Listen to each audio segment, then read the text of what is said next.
My name is Hayley Milzamissa and I am Black and British. I was born in Britain and grew up in a small town where only 4.9% of the population are Black. Living in a predominantly white area, I've been exposed to Eurocentric beauty standards, dealt with racism because of how I look, and been stereotyped as someone who I am not. As I've accepted myself as Black and British, this is something that's impacted my sense of belonging, and why I think it's important as a Black journalist to look into and address the issues that Black people face in Britain. I'll be looking into how Eurocentric beauty standards can affect a Black woman's self-perception, how community can impact a sense of belonging, and how Black men are stereotyped and represented. This is what it's like to be Black, British, and belong. In this episode, I'm looking at Black women and beauty standards. Our hair is a love language. It's never too much. See, doing our hair is acts of self-love. You can look, but like Solange said, don't touch. The strands, the roots are the sacred parts of us that run deeper than a comb. History says cane rolls is how we found our way home. It's time to let it be known. My hair is not only the crown, but it's the whole throne. It's royalty. And if you copy my hairstyle, I'ma need some royalties. To gain another perspective on what it's like to be a Black woman in the UK, I sat down with some women to discuss beauty standards and their first-hand experiences when it comes to finding a sense of belonging. My name is Toby Ray Dane. I am the founder and CEO of Black Ballad, which is we call it the essential membership for Black women in Britain and beyond, because Black Ballad creates content, it creates events, and it creates community that puts Black women at the centre and at the forefront of everything that we do. Would you describe yourself as being Black British? I would describe myself as being Black British, but using the term British Nigerian. I've always seen myself as Black British, always. That's always how I've described myself. I was born and made in Britain.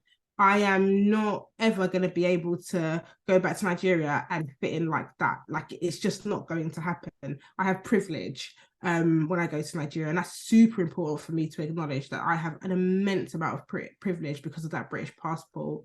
What would you say your personal definition of beauty is as a Black woman? I think it's a Black woman that is comfortable in her identity and is unapologetic about it. When I was a journalist in Women's Lifestyle, the only women that were on the front at the time I was a young journalist was Beyonce and a very young Rihanna. But it's quite hard when you're a teenager and that's the definition of beauty. Like, if it's going to be a Black woman, that's the only definition. She's got to be of a light skin tone. She's got to have certain, European looking features, or she's got to be white. You've got to mold yourself into whiteness. Feeling like, as a darker skinned Black woman, that you are so invisible and so, and even when you are visible, people don't want to see you in that light of beauty. We constantly have to exist within, especially in the West, in a society of whiteness. And even when you go back to, countries that are not in the West and our home countries, their beauty has been defined by whiteness due to colonization. Do you feel as though there's enough representation of Black women in mainstream media? I think it's getting better. Yeah. I think it's definitely getting better. The job is never done. There's so much diversity amongst the beauty of Black women. You can never stop striving to represent anyone or say that the job is done and finished. So I think we're better. I think it's much better. I just don't believe the job is done. And I just don't think the job will ever be done. In terms of other women, I think understanding there is just no one way to look and feel beautiful as a Black woman. Try to make sure you engage with women that empower you, and let's be honest, if they look like you, great, because you're seeing yourself and you're seeing like, okay, like, this woman's doing that, she looks like this, there is no limit. It's just being really conscious of what you take in and the decisions that you make and how you align yourself is really important. You can look back and tell yourself, I was a bad bitch, I looked great here, like, no one could tell me shit, like, I looked amazing. It's a journey. it's a journey. Don't be tough on yourself. At times I I step into certain rooms and I don't know if I belong. It can be from a room full of Black people, and sometimes I have to really internally ask myself, is it something that's more about me than anyone else? I think if you're not a Black person that's watching this, no matter how educated you are, no matter how well-intentioned you are, you have to be a listener. Always know that your job is never done, because society is rapidly changing. And that means there's always new things to learn. After speaking with Toby, I then spoke with Dr. Kadian Powell to discuss the history that explains why Black women may share this experience. With the Eurocentric beauty standards, the very strange thing is that so much of European beauty or European femininity is sort of built on a contrast with Africanness and African forms of beauty, so that whatever is considered beautiful traditionally, at least since colonialism, is the not Black or the not African. Standards of beauty have been damaging for literally hundreds of years now. Black hair, traditionally, even sort of like during the times of the transatlantic slave trade, the coiliness of our hair was even more of a racial marker than even our skin color was. So it has always been a marker of our race and something that has traditionally been seen as less desirable. Starting certainly in the late 19th century and definitely in the early parts of the 20th century, we see moves from Black people, more so African Americans, to manage or straighten the hair, to create polish and to help Black people sort of like assimilate and get jobs. Not because of a sense of something being wrong with us, but an attempt to offer a kind of aesthetic integration, to white people, for them to see us as less strange, less incorrect for employment, or just really to be able to survive in society. After looking at the impact that Eurocentric beauty standards have on Black women, I went on to speak to someone who I could relate to with my experiences growing up. Hello, my name is Marverine Cole. I am a freelance journalist and broadcaster. Beauty is often defined, depending on where you live in the world. It's defined by, I suppose, media, society, what you would see on billboard adverts as depictions of beauty. But they are very general, aren't they? In the 70s, the standard of beauty that I saw was white skin, blonde hair, very slim. I did not see a great deal of appreciation. Actually, I saw no appreciation of Black women other than Black Hair and Beauty magazines that I went out and actively bought. That provided the image and the definition of beauty for you. I guess that had impacted me in the way I saw myself. I would put loads of extensions in. I'd have straight extensions, everything, bonding, weaving, everything. Would you say you were adhering to European or Eurocentric beauty standards? I think in my mind, I thought it was what was required to be beautiful as a Black woman in this country. That was how it was to be professional, straight hair.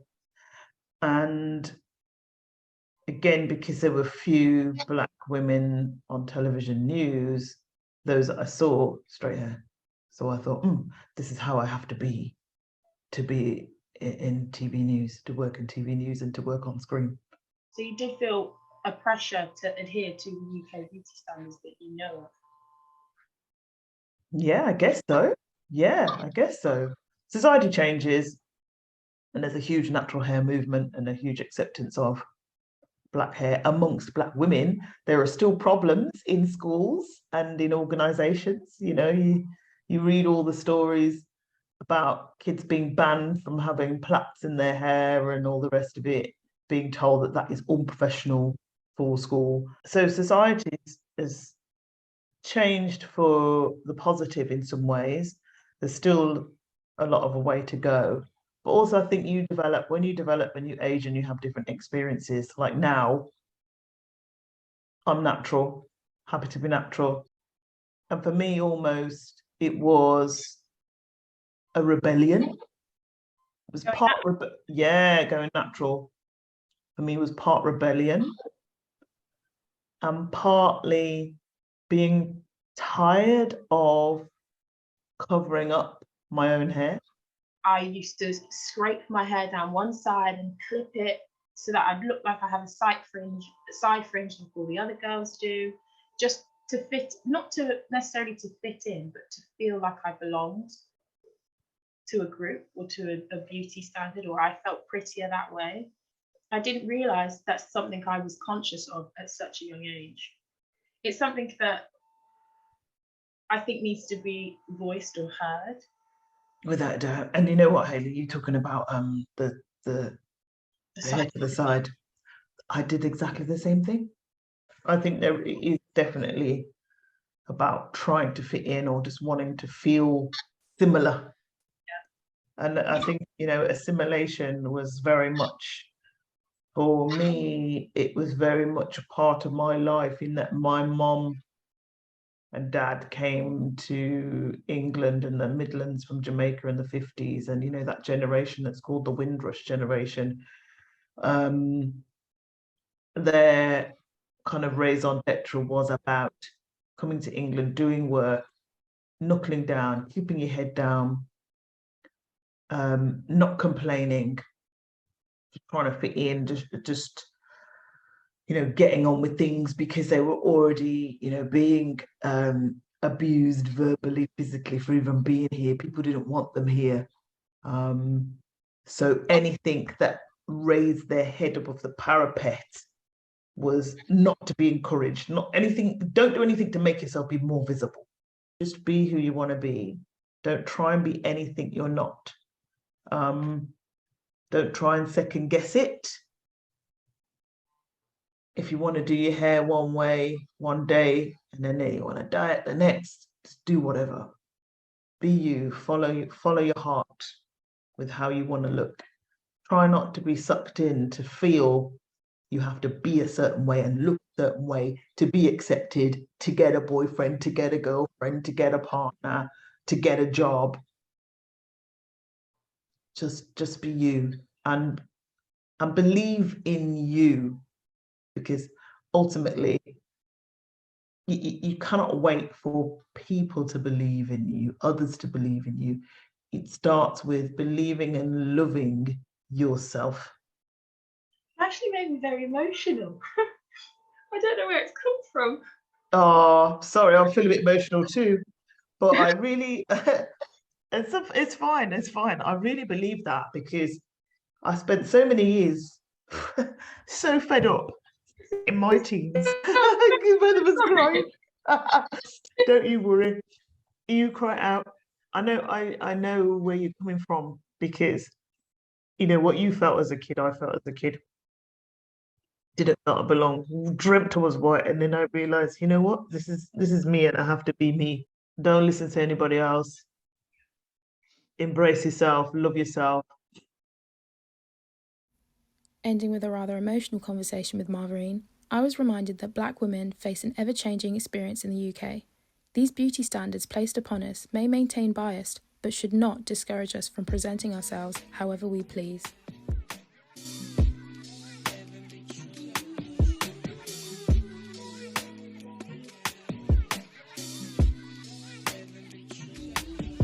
There's pen black girls in my area cold. Dark skin, light skin, medium tones. Perm ting braids got mini afros. Thick lips got hips, some of us don't. Big nose contour, some of us won't. Never wanna put us in the media, bro. Want a fat beauty like Kardashians, no.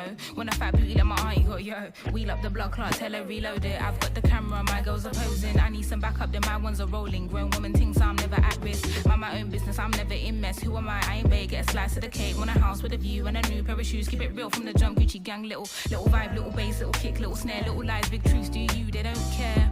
Do you? They don't care. Get your ass and build up from there. I don't have a gang with me, but I still walk with a gangster lean. I rock Nikes cause we think they're clean. MJ leather jacket beating Billie Jean. MJ leather jacket cause I think I'm bad.